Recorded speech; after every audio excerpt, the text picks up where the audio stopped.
This week, we go off the beaten path as we continue our Hidden Places series. Our journey takes us to a quarry. My colleague Sarah Whitmire joins us now. Sarah, the limestone quarry that you're going to take us to shows us how quarrying was done in its boom days from the 1920s, though really through the current period. The quarry is no longer in operation, but it is still completely intact. It's not only a journey to a hidden place, but also kind of a journey back in time to the peak of limestone production in Indiana. Duncan Campbell is a trained historic preservationist, so when he came into possession of an old quarry, it was like he just won the lottery. All the derricks, a lot of the machinery, the blacksmith shop, the cables, the cutting wire, everything was still right there on the site. They had been kind of left behind with the idea that the company would probably reopen them at some point. And then the owner of the company passed away, and the man who managed it and ran it decided to retire. And so the heirs of that company, the first quarry company, decided to sell the property. We can't say exactly where the property is because it wouldn't be safe for people to try to find it, and they could end up getting hurt. But the quarry is on the west side of Bloomington.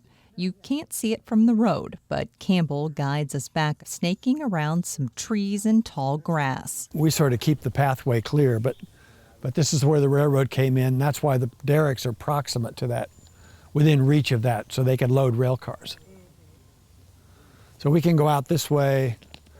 You'll start to see quarries pretty quickly.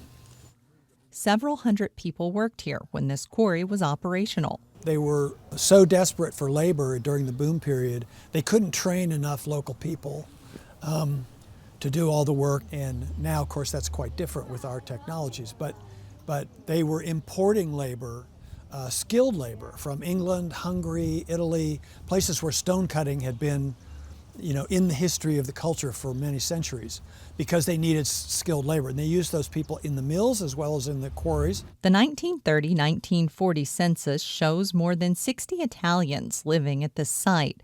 In reality, they didn't live here, but they did spend nearly all of their time working here. Carol Fianzi's great-grandfather was one of those immigrants from Italy. The immigrants who came early, of course, there were no labor laws. So life was very rough for the immigrants. And my great-grandfather, for example, was an artisan, but he had to work in the quarries for many years because that was all the work there was. Eventually, Fianzi's grandfather traveled the country working on carvings and monuments. One of the things that makes Indiana's limestone different is that it has a lot of flexibility. It's easy to chisel, but it also weathers very well.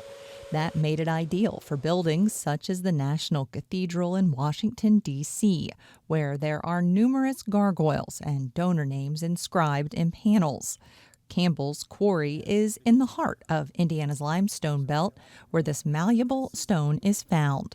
This whole area is under a big ocean at one point in time, 300 plus million years ago. So that is what initially created the sedimentary deposit of these small sea creatures. Of course, layers and layers of rock and other debris built up over time.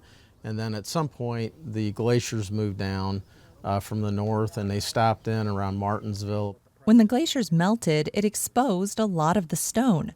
People realized it would make a good building stone. And in 1827, the first quarry was established just northwest of here in Steinsville. I get asked quite often how more stone is there. I don't think anybody knows factually what is left. There are estimates from 500 to 1,000 years of the deposit still remaining.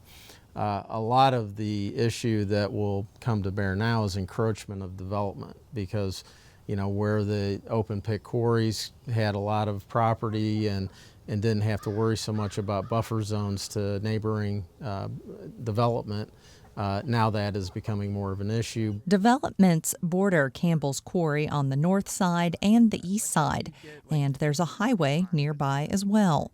Overall, though, quarrying is still very active in this part of the state, and the stone is still accessible. 20th Century Fox presents Breaking Away. In the breaking away sense of the limestone industry, the sort of film version, there's all these abandoned quarries and they're full of students. Well, that's really not the case. People do go and swim in them, but I would say there are many, many more active sites than there are abandoned sites. In the last decade, a number of old quarries have reopened.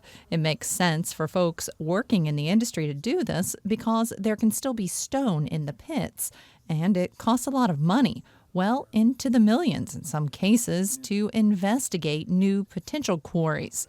Campbell, though, plans to preserve his quarry just like this. Earlier there, you heard Duncan Campbell reference that famous scene in the 1979 movie Breaking Away, where a group of teens is swimming in an abandoned quarry. There's a lot of intrigue surrounding these quarries, and cliff diving has become quite popular. The problem is it's quite dangerous, and just a couple of years ago, someone did die doing it in the quarry that was featured in Breaking Away. That, of course, is part of the reason Campbell wants to keep the location of his quarry hidden. And this is a reoccurring segment, so if people have an idea for their hidden places, just email news@indianapublicmedia.org.